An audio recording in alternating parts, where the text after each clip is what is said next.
네, 우리 기쁨으로 함께 박수치며 찬양하겠습니다.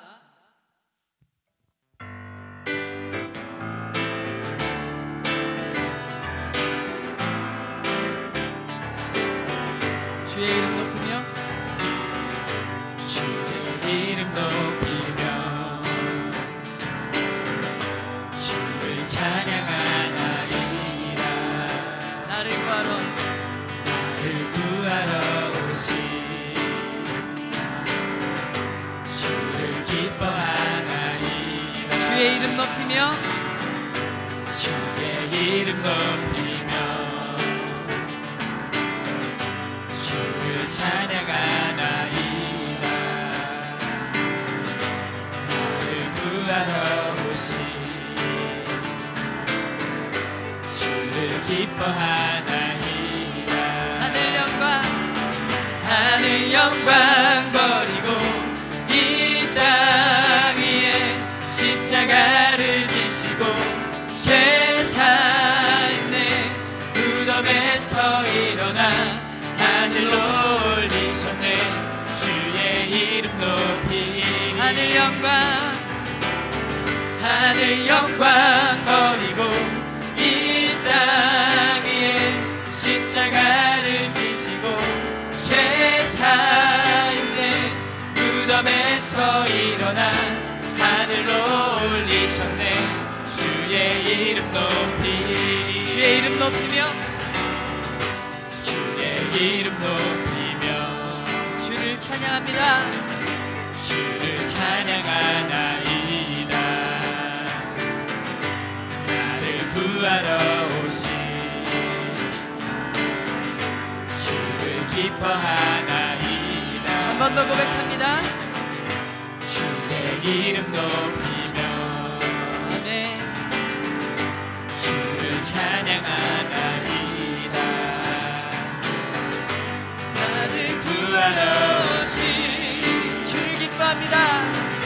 주를 기뻐하나이다. 하늘 영광 버리고 이 땅 위에 십자가를 지시고 죄사했네.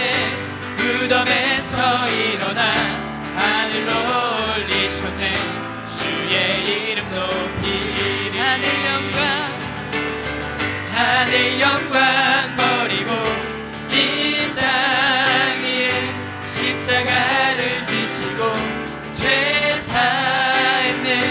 무덤에서 일어나 하늘로 올리셨네. 주의 이름 높이 하늘 영광 버리고 이 땅 위에 십자가를 지시고 죄사했네. 무덤에서 일어나 하늘로 올리셨네. 주의 이름 높이 하늘 영광 버리고 이 땅 위에 십자가를 지시고 죄사했네. 무덤에서 일어나 하늘로 올리셨네. 주의 이름 높이 하늘 영광 버리고 이 땅 위에 십자가를 지시고 죄사했네.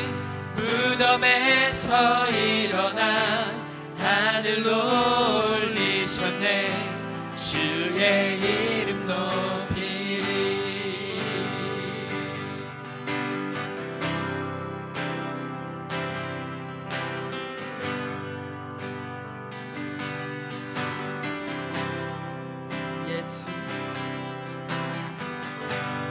예수 흠도 죄도 없는 당신이 깊이 감춰둔 내 죄로 인하여 하나님의 어린 양 속죄의 제물 되어 저주받은 나무에 달리셨네.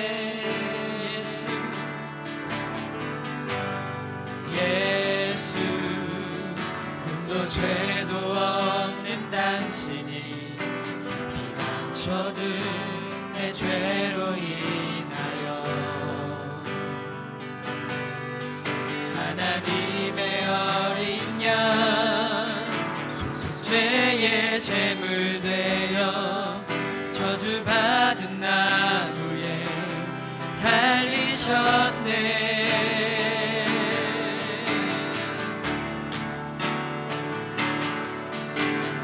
예수를 당신을 부인했습니다. 내가 예수를 당신을 못 박았습니다. 나의 몸이 행하신 일 모든 약속을 다 잊고 십자가에 예수를 매달았네.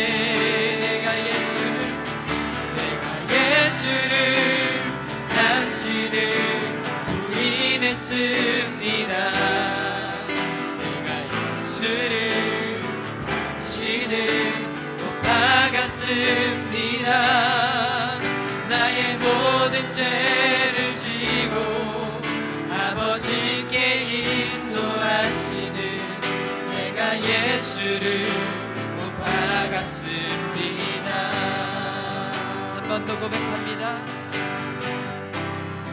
예수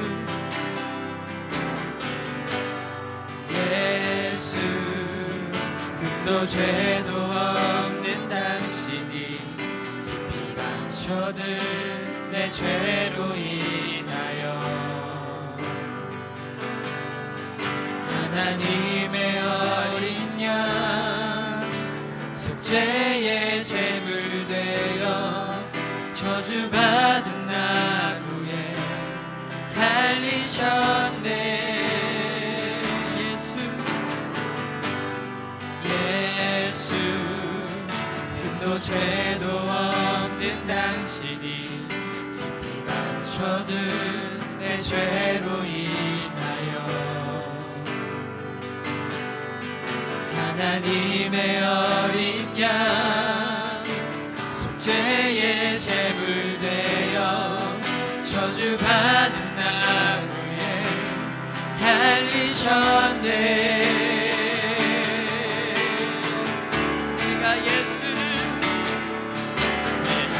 예수를 당신을 부인했습니다. 내가 예수를 당신을 못 박았습니다. 당신이 행하신 일 모든 약속을 다 잊고 십자가에 예수를 매달았네. 예수를 당신을 부인했습니다. 내가 예수를 당신을 못 박았습니다. 나의 모든 죄를 지고 아버지께 인도하시는 내가 예수를 못 박았습니다. 내가 예수를 당신을 부인했습니다.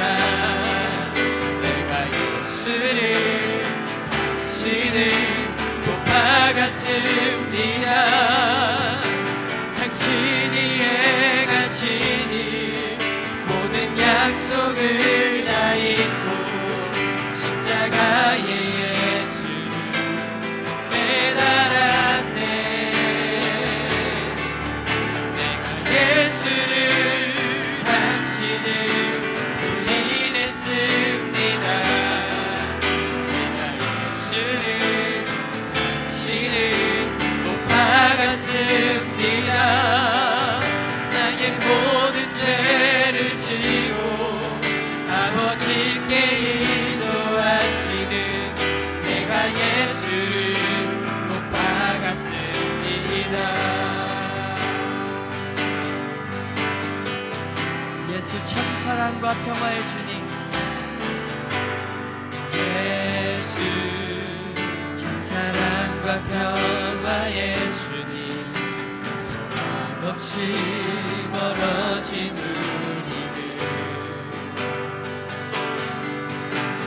하나님과 온전히 화목해 하기 위해 십자가로 맡긴다 허무셨네.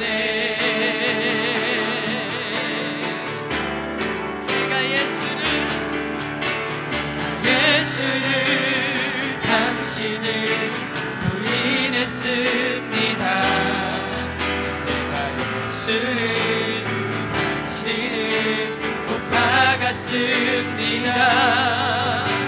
당신이 행하시니 모든 약속을 다 잊고 십자가에 예수를 매달았네. 내가 예수를 당신을 부인했습니다. 내가 예수를 박았습니다.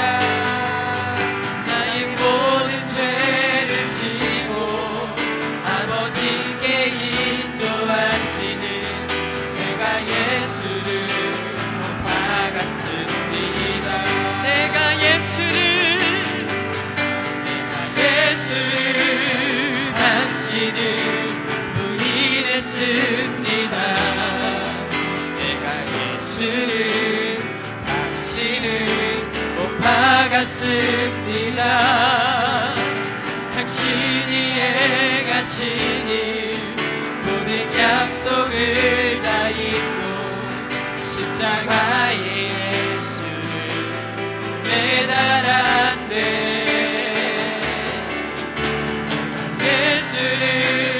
당신을 부인했습니다. 내가 예수를 당신을 못 박았습니다. 나의 모든 죄를 지고 아버지께 인도하시는 내가 예수를 못 박았습니다.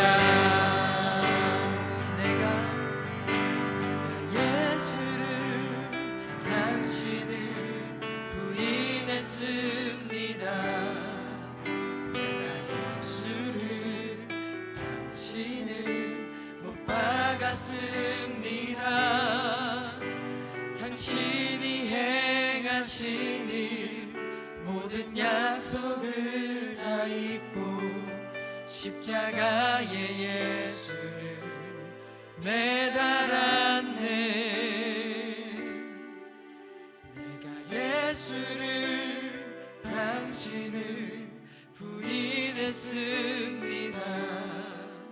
내가 예수를 당신을 못 박았습니다.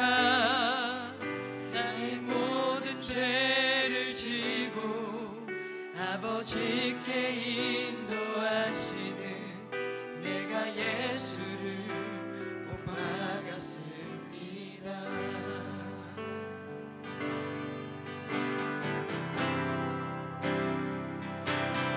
나를 주님 앞에서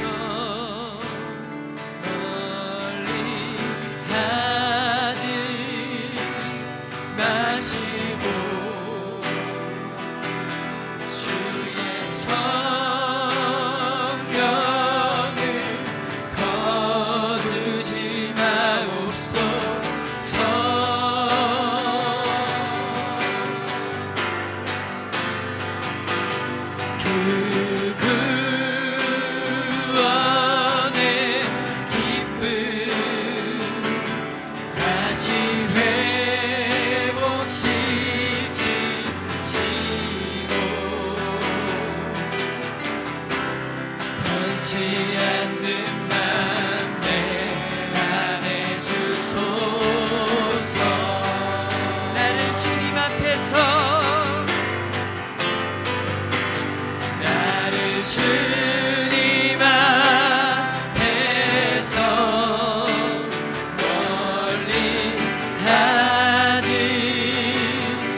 서지 않으리.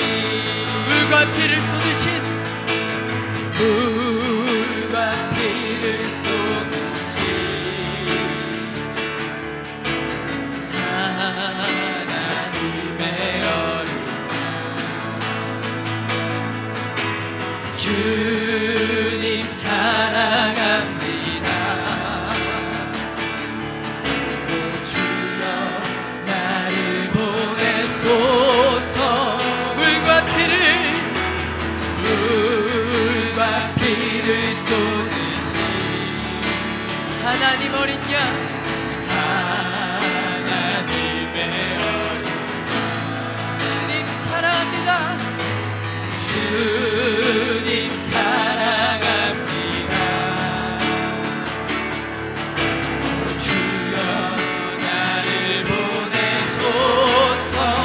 오 주여, 오 주여 나를 보내소서.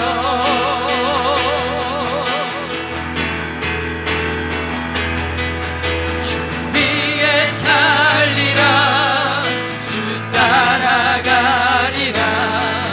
내 생명 다하여 주 복음 전하리. 곧 승리하리라. 그날은 오리라. 난 결코 돌아서지 않으리. 주 위에 살리라. 주 위에 살리라. 주 따라가리라.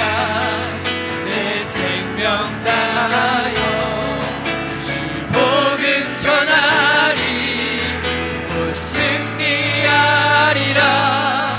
그날은 오리라. 난 결코 돌아서지 않으리. 난 결코 돌아서지 않으리. 난 결코 돌아서지 않으리. 난 결코 돌아서지 않으리. 오늘 함께 은혜 받을 말씀 함께 봉독합니다. 스가랴 4장 6절에서 9절까지 말씀을 봉독하도록 하겠습니다. 그가 내게 대답하여 이르시되 여호와께서 수르바벨에게 하신 말씀이 이러하니라. 만군의 여호와께서 말씀하시되 이는 힘으로 되지 아니하며 능력으로 되지 아니하고 오직 나의 영으로 되느니라. 큰 산아 내가 무엇이냐. 내가 수르바벨 앞에서 평지가 되리라. 그가 머릿돌을 내놓을 때에 무리가 외치기를 은총이 그에게 있을지어다 하리라 하셨고, 여호와의 말씀이 또 내게 임하여 이르시되 수르바벨의 손이 이 성전의 기초를 놓았은즉 그 손이 또한 그것을 마치리라 하셨나니 만군의 여호와께서 나를 너희에게 보내신 줄을 네가 알리라 하셨느니라. 아멘. 이 시간 예물을 위해서 함께 기도하겠습니다. 아버지 하나님 감사합니다. 주 앞에 나올 때에 마음을 담은 귀한 예물을 드리게 하심을 감사합니다. 11조와 감사의 예물, 작정한 예물, 믿음의 예물을 주 앞에 드렸사오니 하나님 드린 손길을 기억하셔서 복의 복을 더하셔서 연약한 자를 강하게 하시고 병든 자를 치료하시고 주의 은혜가 필요한 자들에게 하늘 문을 여시고 성령의 기름 부으심을 더하여 주옵소서. 이 시간 말씀을 듣습니다. 하나님 말씀만 선포되게 하시고 내게 하시는 주의 말씀을 듣게 하시고 말씀 앞에 믿음으로 반응하는 우리 모두가 되게 하여 주옵소서. 말씀 가운데 함께 하실 주님을 기대하옵고 예수님의 이름으로 기도드립니다. 아멘. 요즘 프로야구 좋아하시는 분들 많이 계시리라 생각되어지는데 저는 별로 그렇게 좋아하지는 않지만 현재 1군 프로야구 10개 팀이 있다고 합니다. 현재 1등하고 있는 팀이 NC 다이노스라고 하는 팀이고요. 그 중에서 이제 9등, 이제 9번째 등수를 얻는 팀이 SK 와이번즈라고 하는 팀입니다. 그러니까 10개 팀 중에 9등이다, 9등이다. 그러니까 별로 잘하는 팀이 아닐 수 있겠죠. 그런데 이 SK가 2년 전에는 한국 시리즈 1등을 했던 팀입니다. 어떻게 1등 했냐 봤더니 당시에 감독이 있었는데 이 트레이 힐만이라고 하는 감독이 이제 새로 부임했고 2년의 계약을 했습니다. 그래서 2년 동안 열심히 선수들과 함께 훈련하고 애써가지고 이제 한국 시리즈에서 1등을 하게 됐죠. 그러니까 못하는 팀이 1등 했으면 얼마나 기분 좋겠어요. 당연히 이제 2년 계약이 끝나고 재계약을 할 때 아마 많은 연봉이 또 계약금이 아마 예정되어 있으리라. 근데 그때 이 트레이 힐만의 어머니가 이제 치매가 이제 발병됐어요. 그래서 이 트레이 힐만이 재계약을 하지 아니하고 고향에 가서 나이 드신 어머니를 내가 돕겠다 이렇게 이제 하면서 재계약을 하지 않게 됐습니다. 그러자 이제 팬들이 이제 한 팬은 아니 어렵게 여기까지 왔는데 지금 어마어마한 연봉이 계약금이 준비되어 있는데 아니 계약하지 이렇게 이제 생각하는 팀들이 있었고 한 팀들은 그래 어머니가 아프시다는데 이러다가 또 어머니 돌아가실 수 있는데 야 트레이 힐만 효자구나 이렇게 말하면서 그를 지지하는 사람도 있었습니다. 만약에 우리가 감독이라면 나는 재계약을 선택할 것인가 아니면 계약을 포기하고 고국 어머니 병실로 갈 것인가. 이 선택은 사실은 그 사람의 중심 가치가 어디에 있냐에 따라서 결정이 다른 거죠. 돈을 우선시하는 사람이라면 기회를 잡은 거예요. 드디어 한국 시리즈 1등 드디어 엄청난 계약금을 받을 수 있는 기회가 왔으니까 놓치지 않겠다 이렇게 생각할 수 있지만 가정을 소중히 여기는 사람의 입장에서는 돈도 중요하지만 어머니가 더 중요하지 이렇게 생각할 수 있다라고 하는 거죠. 즉 우리가 어떤 선택, 어떤 결정을 내리는 데는 그 사람의 중심 가치가 중요한 역할을 한다라고 하는 것입니다. 제가 좋아하는 장면이 있는데 이상한 날의 앨리스에 나오는 장면이죠. 앨리스가 길을 잃고서 헤매다가 이제 어느 길을 가는데 양 갈래 두 개의 길이 나왔습니다. 어느 쪽으로 갈까 고민 중에 토끼가 이제 가까이 오는 거예요. 그래서 토끼에게 묻습니다. 토끼야 나 좀 도와줘라. 뭔데요? 했더니 내가 길을 잃었어. 어느 길로 가야 되냐? 이렇게 물었더니 토끼가 하는 말이 어디 가고 싶은데요? 모르지. 난 몰라. 그랬더니 아니 어디 갈지 모르면 아무 길이나 가면 어때요? 이렇게 말하고 가는 거예요. 쉽게 말하면 목표가 정해져 있지 아니하고 자기가 어디 갈지를 정하지 않으면 바른 선택을 하기가 어렵다. 내 인생의 목표가 분명하지 않으면 어떤 선택해요? 기분 내는 대로, 감정 가는 대로, 돈이 벌리는 대로, 욕망이 이끄는 대로 선택할 수밖에 없고 그 끝은 재앙이고 죽음이고 저주일 수 있다라고 하는 거예요. 우리 안에 바른 목표, 바른 비전, 바른 길을 분명히 하는 것 굉장히 중요합니다. 우리 주변에 내가 아무리 힘들어도 이 길은 끝까지 갈 거야 이렇게 말하는 사람이 있어요. 흔히 우리는 그런 사람들을 개척자 또는 사명자, 비전가 이렇게 이제 표현하기도 하죠.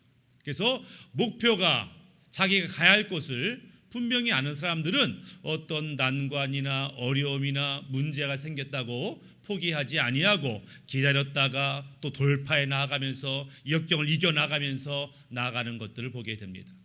어쩜 우리가 개척자는 아니고 또 사명가는 아닐 수 있어도 우리에게는 분명한 방향과 목표가 있다라고 하는 거예요.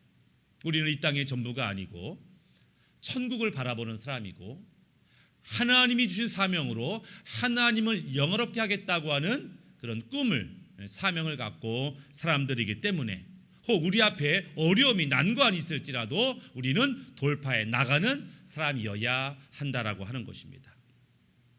오늘 본문의 말씀을 살펴보면 오늘 스가랴 4장의 배경은 이렇습니다.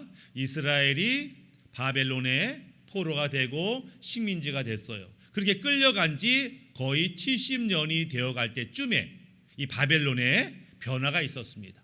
그러니까 페르시아라고 하는 나라가 바벨론을 정복했고 페르시아 왕 고레스가 다음과 같은 칙령을 발표한 거예요. 나는 식민지 백성에 대해서 온화한 그런 정책을 핀다. 그래서 누구든지 자기 고향 땅에 갈 사람은 가라. 그런 자유를 줬어요. 그 안에는 이스라엘 백성도 있었고 이스라엘이 자기 고국에 돌아가는데 필요한 경비를 고레스 왕이 지원해 줍니다. 더 나아가서 너희는 그렇게 성전을 중요하게 여긴다지, 너희는 하나님 신앙이 대단하다지, 너희가 고향 땅에 가서 너의 성전을 짓는 것을 내가 도와주겠다. 그러면서 수룹바벨이라고 하는 사람을 총리로 세우고 제사장 여호수아를 함께 보내면서 이제 너희 나라를 재건하라고 보내주게 됩니다. 그러니까 이제 이 수룹바벨은 고레스 왕의 아주 총독의 임명을 받고 이 땅 가운데 돌아오게 된 것이죠. 그래서 기대와 설렘을 가지고 그 땅에 와서 감사 예배를 드리고 그들이 꿈꾸는 하나님이 기뻐한 나라를 만들려고 애를 많이 쓰고 있었어요. 이스라엘에 도착한 지 2년 2개월째 드디어 성전 건축이 시작이 됩니다. 그런데 잘 나가던 성전 건축에 어려움을 겪게 됐습니다. 왜냐하면 그동안 이제 예루살렘이 폐허가 돼가지고 예루살렘은 자기 집 마냥 자기 앞마당 마냥 왔다 갔다 했던 그 주변의 민족들이 갑자기 이스라엘 백성이 돌아오니까 자기 영향력이 약해지는 거예요. 자기가 완전히 자기 땅으로 만들려고 했던 예루살렘을 뺏기게 되면서 배가 아파요. 시기심이 생겨요. 그래서 이스라엘의 성전 짓는 것을 방해하고 정착을 방해하게 됐습니다. 특별히 성전이 세워지면 이스라엘의 구심점이 생기는 것이고 그들이 단합될 것을 염두해서 성전을 짓지 못하도록 그렇게 방해하고 협박하고 멸시하고 함정도 파고 그래도 성전이 계속해서 올라가니까 마지막 수단이 뭐냐면 페르시아 왕한테 편지를 보내는 거예요. 그게 뭐예요? 지금 수룹바벨과 이스라엘 백성이 페르시아에 지금 반역을 꾀하고 있다. 이러면서 지금 이 성전이 완성되면 페르시아에 결코 좋지 못하다. 이런 편지를 이제 보내게 되고 그 편지를 받은 왕이 성전 건축을 중지시키게 됩니다. 그래서 잘 나가던 성전 건축이 멈추게 돼요. 그렇게 성전 건축이 멈춘 지 아주 시간이 점점 흘러가게 됩니다. 성전 건축이 멈추면서 다시 돌아온 이스라엘 백성 안에는 영적인 의심과 침체가 있었어요. 아니 하나님이 함께 한다면 성전 건축에 이런 문제가 생길까? 우리가 분명히 말씀을 받고 일을 시작하는데 왜 이렇게 막힐까? 왜 안 될까? 내 생각에는 모든 것이 만사형통으로 잘 될 거라고 생각했는데 왜 이렇게 문제가 많고 방해가 많고 어려움이 많고 급기야 성전 건축이 중단됐을까? 뭐가 문제 있는 거 아니야? 이런 고민에 빠지게 됐어요. 그러기를 16년이 지나게 됐습니다. 지도자들도 낙심하게 되고 기력을 잃게 되고 백성들도 하나님에 대한 믿음을 잃어가게 되고 소망이 없는 그런 16년의 시간을 보내게 된 것이죠. 그러다가 이제 하나님의 말씀이 새롭게 주어진 것입니다. 스가랴 4장 9절 말씀인데 수룹바벨의 손이 이 성전의 기초를 놓았은즉 그의 손이 또한 그것을 마치리라. 하나님 말씀하는 거예요. 수룹바벨이 성전을 짓기 시작했으니까 네가 이 성전을 완공할 거야. 아주 기쁜 메시지, 아주 희망찬 메시지를 받게 됐어요. 그렇지만 이제 고민에 빠지게 된 것입니다. 하나님 말씀은 좋은 메시지지만 도대체 어떻게 이 문제를 해결할 것인가? 지금까지 16년 동안이라 해결하지 못한 이 문제를 도대체 어떻게 극복하고 성전을 완성할 수 있을 것인가? 그것이 고민이었다라고 하는 거예요. 그러면서 이제 하나님의 말씀이 스가랴 4장 6절에 말씀합니다. 만군의 여호와께서 말씀하시되 이는 힘으로 되지 아니하며 능력으로 되지 아니하고 오직 나의 영으로 되느니라. 너희가 분명히 하나님의 성전을 완공할 것인데 힘으로 되지 아니하고 능력으로 되지 아니하고 하나님의 성령으로만 가능하다. 이렇게 이제 하나님이 말씀하셨어요. 근데 여기에서 이것이 힘으로 되지 않는다. 힘으로 되지 않는다. 히브리어는 하일이라고 하는 단어를 썼습니다. 힘이라는 하일. 근데 이 힘은 어떤 힘이냐냐? 조직의 힘을 얘기하는 거예요. 병력, 무리, 단체의 힘을 얘기하는 거예요. 쉽게 말하면 성령님이 함께하지 아니하는 너희 무리, 연합, 단체, 병력 그것 가지고 이 성전의 완성을 할 수 있는 것이 아니다. 하나님의 일은 너희가 조직을 어떻게 많이 세웠냐에 따라서 이루어지는 것이 아니고 성령으로 가능하다. 이렇게 말씀하고 있다라는 거예요. 요즘 우리나라를 비롯해서 전 세계 기독교가 어려움을 당하고 있습니다. 그래서 기독교인들이 어려워지는 이 현실 속에서 고민에 빠지고 이렇게 말합니다. 우리가 힘을 합쳐야 됩니다. 우리가 가만히 있으니까 당하는 겁니다. 힘을 합칩시다. 어떤 사람은 기독교 정당을 만드십시다. 시민 단체를 만듭시다. 시민 사회운동, 사회단체를 만듭시다. 이런 운동을 이제 벌여요. 나쁜 게 아니에요. 다만 성령님의 인도하심이 없이 하는 조직운동, 연합운동, 동맹운동이 아무런 실효성을 거둘 수가 없다. 왜? 세상의 방법으로는 세상을 이길 수가 없기 때문에. 우리의 싸움은 눈에 보이는 싸움이 아니고 영적인 싸움인 것을 우리가 분명히 알아야 하기 때문에. 에베소서 6장 12절 말씀처럼 우리의 씨름은 혈과 육을 상대하는 것이 아니요 통치자들과 권세들과 이 어둠의 세상 주관자들과 하늘에 있는 악의 영들을 상대함이라. 물론 우리가 조직을 세울 수 있지만 이게 성령의 인도함으로 세웠는지, 우리 단체 안에 정말 성령님이 주관하고 계신지를 우리가 점검해야 된다라고 하는 거예요. 그렇지 않으면 우리의 수고가 아무런 열매도 맺을 수 없다, 이 말씀을 하고 있는 거예요. 왜요? 세상은 똑똑합니다. 우리가 단체를 만들고 조직을 만들고 힘을 구합한다고 세상을 이길 수 있는 게 아니에요. 우리의 힘으로, 우리의 똑똑함으로 이길 수 없습니다. 우리는 성령의 도우심으로만 이길 수 있다라고 하는 거예요. 또 힘으로 되지 아니하고 능력으로 되지 않는다. 그래서 능력이라는 단어는 코아흐라는 단어를 썼습니다. 이 능력은 한 개인의 재능과 은사와 능력을 얘기하는 거예요. 쉽게 말하면 어떤 기독교인이, 어떤 사역자가 엄청난 은사와 능력을 받았다고 해서 이 문제를 해결할 수 있는 것이 아니다. 아무리 능력이 대단해도 성령의 인도함을 받지 못하면 그 계획하는 것을 성공하지 못할 것이다. 대표적인 사람이 삼손이죠. 삼손은 하나님이 엄청난 능력을 받았어요. 그럼에도 불구하고 삼손의 능력으로는 블레셋이 꼼짝을 못했어요. 그 누구도 삼손을 이길 만한 능력이 아무도 없었어요. 그렇지만 삼손은 잡히게 되고 눈을 뽑히게 되고 부끄러움을 당하게 돼요. 왜 그래요? 사사기 16장 20절 보니까 이렇게 말합니다. 드릴라가 이르되 삼손이여 블레셋 사람이 당신에게 들이닥쳤나니라 하니 삼손이 잠을 깨며 이르기를 내가 전과 같이 나가서 몸을 떨치리라 하였으나 여호와께서 이미 자기를 떠나신 줄을 깨닫지 못하였더라. 이미 하나님의 영이 그를 떠났어요. 하나님의 영이 떠난 삼손은 아무것도 할 수가 없었다. 그래서 우리가 정말로 이 세상을 이기려고 한다면 내 힘, 내 능력, 우리의 힘, 우리의 조직이 아니라 우리가 성령의 인도함을 받고 있느냐가 관건인 거예요. 쉽게 말하면 관건은 세상이 얼마나 강하냐, 얼마나 악하냐, 얼마나 교활하냐, 이거 전혀 문제가 안 돼요. 우리가 하나님과 함께 있느냐, 성령의 인도함 받고 있는가, 성령 충만한가, 여기에 관건이 있다라고 하는 거예요. 그래서 오늘 내 많은 문제를 해결하기 위해서는 주변의 사람들의 상태가 어떠하냐가 아니라 내 상태, 우리의 상태가 어떠냐를 점검해 봐야 된다라고 하는 것입니다. 우리 모두에게는 사명이 있어요. 예수님께서 십자가에서 돌아가시면서 마지막 하신 말씀이 다 이루었다, 이 말씀을 하시고 떠나가셨다, 이렇게 말해요. 그러니까 예수님이 이 땅에 오셔서 그분의 사명을 감당하다가 다 이루시고 돌아가셨어요.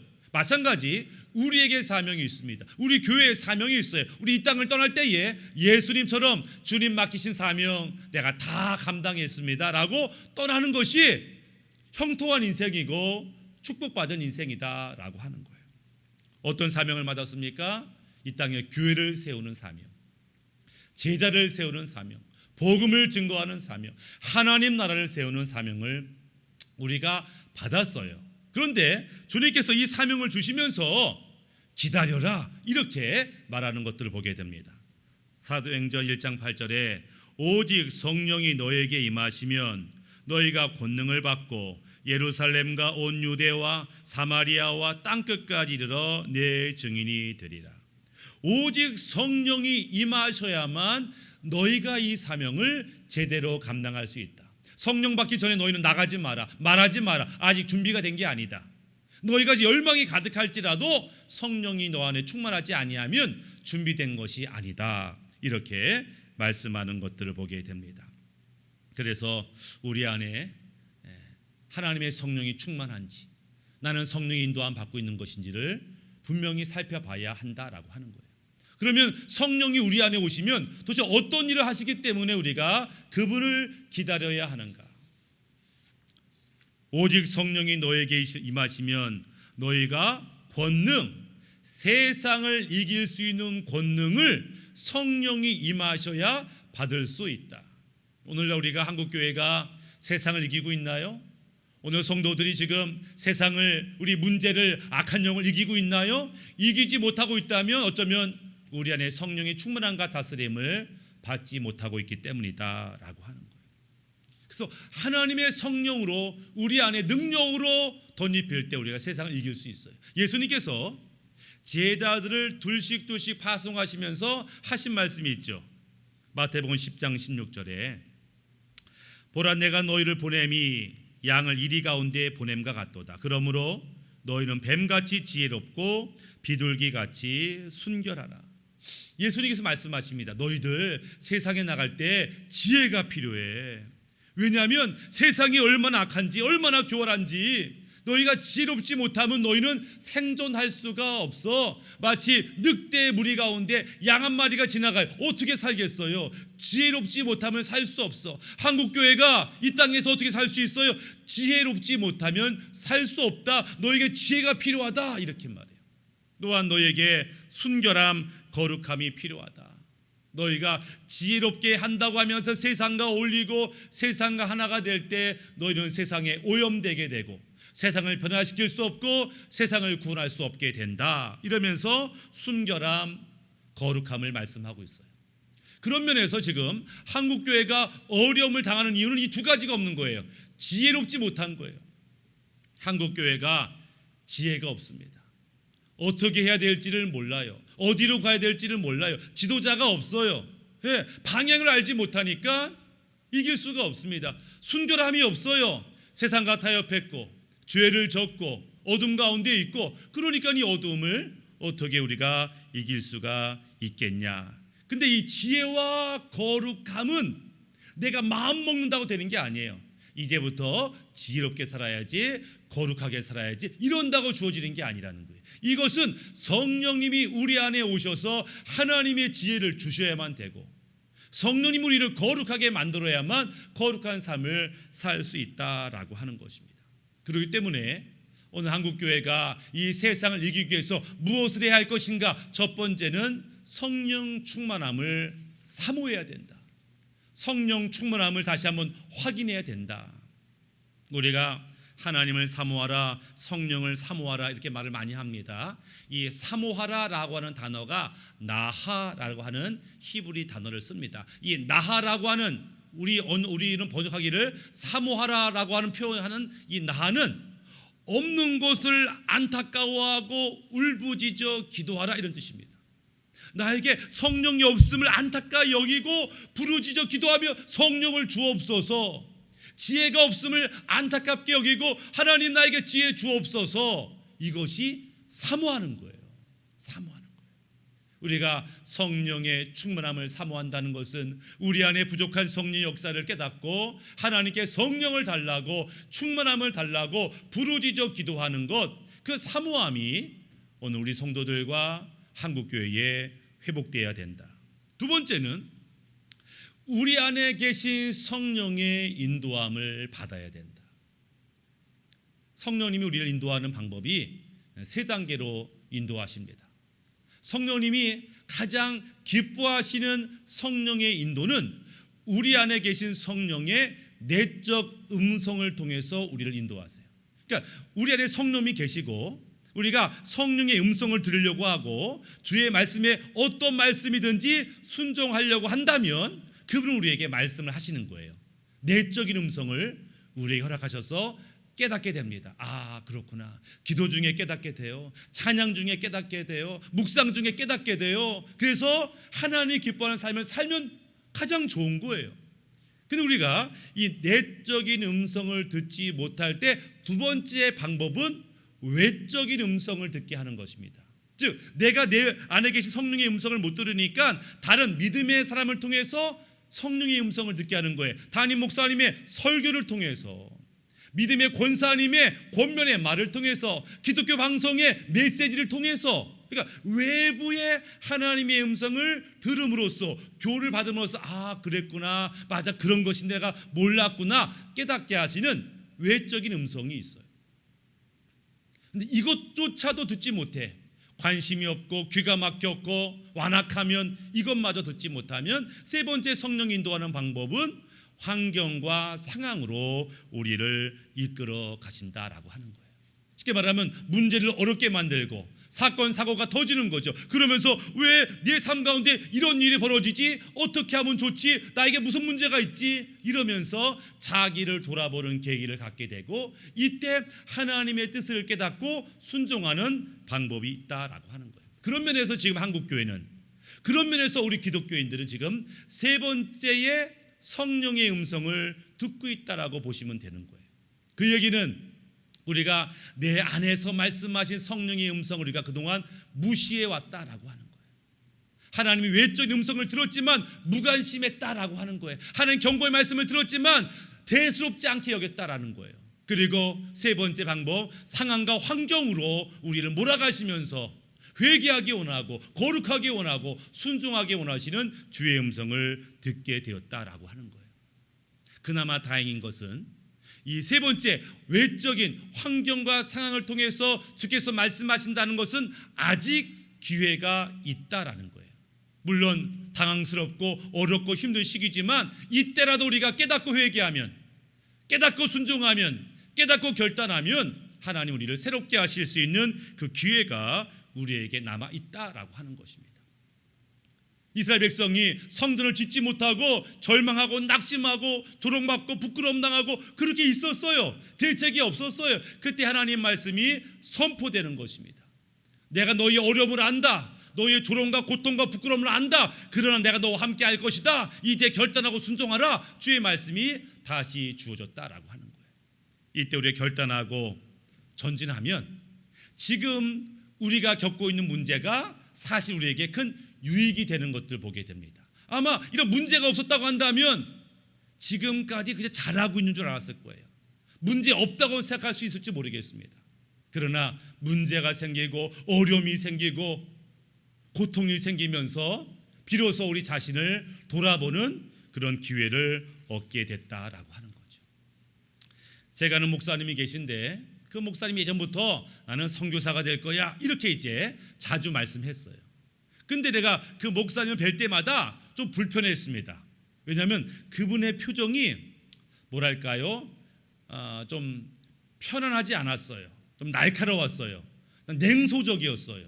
부정적이었어요. 그래서 그분이 나는 선교사가 될 거 이럴 때마다 좀 불편했습니다. 저분이 정말 선교사가 될 수 있을까? 선교사가 되면 정말 잘할 수 있을까? 내가 생각한 이미지가 아닌데 이런 생각을 하고 있었어요. 그러다가 이분이 교통사고를 당했습니다. 가지고 그 얘기를 듣고 한번 내가 병원 한번 가야 되겠다라고 병원에 찾아갔어요. 큰 사고가 났습니다. 근데 그분의 얼굴 표정이 얼마나 밝은지 예전에 알던 그분이 아닌 것 같아요. 표정이 환해요. 그래서 그분이 이제 어떻게 이런 사고 당했어요? 얘기 들어보니까 이제 운전 중에 갑자기 차가 전복이 되는데 막 전복되는 그 순간에 그가 하나님 살려주세요 이랬다는 거예요. 막 차가 뒤집어지는데 자기가 어릴 때부터 지금까지가 엄청나게 필름이 돌아가더라는 거예요. 그러면서 내가 주님을 기쁘시게 하는 삶을 살지 못했다 이런 생각이 들어서 이대로 죽으면 안 됩니다라는 마음으로 살려만 주세요 주여라고 이제 부르짖었다라고 하는 거예요. 차가 완전히 폐차가 됐고 정말 다른 사람들 다 죽었나 보다 이럴 정도의 사고였지만 이분은 이제 목숨을 부지하게 되고 몇 개월 입원하다가 이제 퇴원이 됐어요. 이분이요 그 사건 사고로 말미암아 얼굴 표정이 인생이 완전히 바뀌었어요. 이분이 그 사고 현장에 주님 살려주세요 라는 그 한마디에 그분이 어떤 확신이 했냐면은 주님이 내 기도 들어주셨어. 살려달라는 내 그 한마디 기도를 하나님이 들으셨어. 하나님은 평상시에도 내 기도를 듣고 있었던 거야 라면서 믿음의 확신이 생긴 거예요. 그러면서 자기가 지금까지 기뻐하면서 감사하면서 살지 못했다는 것을 깨닫고서 그때부터 감사하는 말, 기뻐하는 말, 즐거워하는 말을 얼마나 많이 하는지. 수많은 사람들이 사실 그저 얘기했죠. 아유, 목사님 좀 웃었으면 좋겠다. 아유, 웃었으면 좀 더 긍정적이었으면 좋겠다. 이런 말 많이 했죠. 그래서 전혀 그분의 귀에 안 들어왔어요. 근데 그 사건 한 번이 그를 완전히 바꿔주는 것들을 보게 됩니다. 어쩌면 오늘 우리가 당하고 있는 어려움이 우리의 체질을 바꾸고 우리의 신앙을 바꾸고 우리의 삶의 태도를 바꾸는 하나님의 마지막 기회일 수 있다라고 하는 거예요. 고린도후서 12장 10절에 이렇게 말합니다. 그러므로 내가 그리스도를 위하여 약한 것들과 능욕과 궁핍과 박해와 곤고를 기뻐하노니 이는 내가 약한 그때에 강함이라. 사도 바울이 말하는 것, 내가 약했을 때, 아무것도 아니었을 때, 모든 것이 엉망이 됐을 때 비로소 하나님이 나의 능력이 되어 역사하셨다, 이렇게 고백하는 거예요. 왜냐하면 사람이 자기에게 힘이 있고 지혜가 있고 능력이 있으면 자기 마음대로 하려고 그래요. 자기 뜻대로 하려고 그래요. 왜? 자기 힘, 자기 능력. 왜? 내가 충분한 그런 능력이 있으니까, 달란트가 있으니까 난 할 수 있어. 그러면 하나님을 의지하지 않죠. 그런데 나에게는 아무것도 소망이 없고 의지할 게 없음을 깨닫는 순간 그는 엎드려 기도하지 않을 수 없고 눈물 흘려 회개하지 않을 수 없다라고 하는 것입니다. 그런 의미에서 지금 한국교회가 어떤 면에서 낙심했어요. 야, 모든 한국교회가 예배를 드리지 못하는데 아무것도 할 수 없구나. 이 낙심된 상황, 무기력한 상황 속에서 하나님밖에 없습니다. 우리의 보호자도 우리의 구원자도 주님밖에 없습니다. 이런 깨달음이 한국교회에 있는 것들을 보게 됩니다. 그래서 다시 한번 하나님께서 한국교회를 회복하시겠구나, 이런 마음이 드는 거죠. 어떻게 보면은 요즘 코로나19의 모든 책임이 한국교회에 있는 것처럼 막 몰아갑니다. 정부도 그렇게 몰아가고 언론도 그렇게 몰아갑니다. 교회에 대해서 한 번도 불쌍히 여기는 마음, 지지해 주는 말이 없어요. 교회 때문에 그래, 이런 보도들이 나오죠. 그러니까 그런 보도를 들은 백성들도 맞아 교회 때문에 교회 때문에 사업이 안 돼, 교회 때문에 학교를 못 가, 교회가 문제야, 이렇게 소문나고 그렇게 몰아치고 있는 거죠. 우리 입장에서는 억울하지만 사실 어떻게 보면 억울한 문제이지만 사실은 하나님께서 우리에게 허락하신 기회일 수 있다라고 하는 거예요. 우리 자신을 바라보라고, 회개하라고, 하나님만 구하라고 하나님이 우리에게 은혜를 주신다. 물론 어둠의 악한 영을 대적해야 됩니다. 예수의 이름으로 맞서 싸워 이겨야 됩니다. 그러나 그 앞서서 내 안에 하나님의 영이 충만하신가, 나는 하나님의 영의 인도를 받고 있었던가, 자기를 돌아봐야 한다라고 하는 거예요. 사명을 감당할 때 꼭 필요한 그 지혜와 그 순결함은 우리가 성령과 함께 있을 때, 성령 충만할 때 우리에게 주어지는 것이다. 그렇다면 우리는 다시 한번 주 앞에 부르짖어 사모함으로 기도해야 되는 거죠.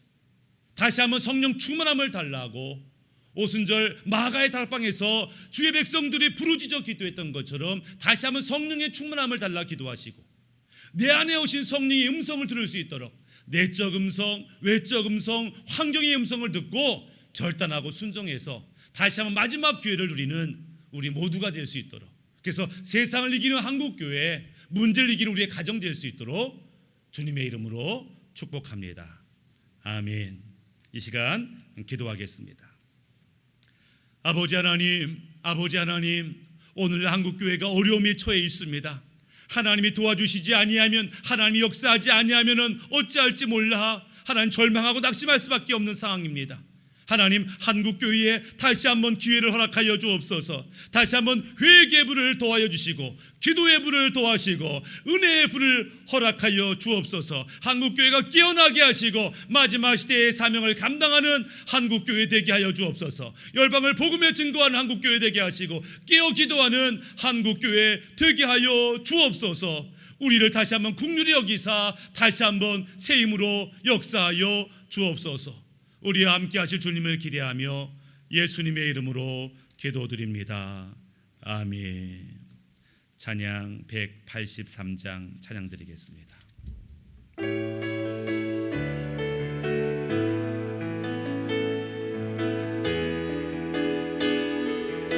빈들의 마른 풀같이 빈들의 마른 풀같이 시들은 나의 영혼 주님이 약속한 성령 간절히 기다리네 가물음에 마른 땅에 단비를 내리시듯